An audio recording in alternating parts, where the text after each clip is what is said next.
चन्द्रशेखराय नीलकण्ठाय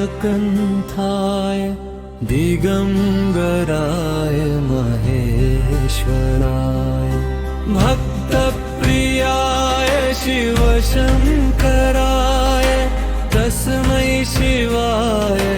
नमः शिवाय तस्मै शिवाय नमः शिवाय त्रिनेत्रधाराय कालहराय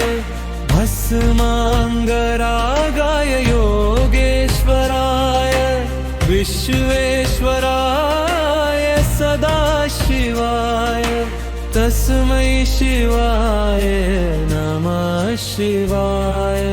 गंगाधराय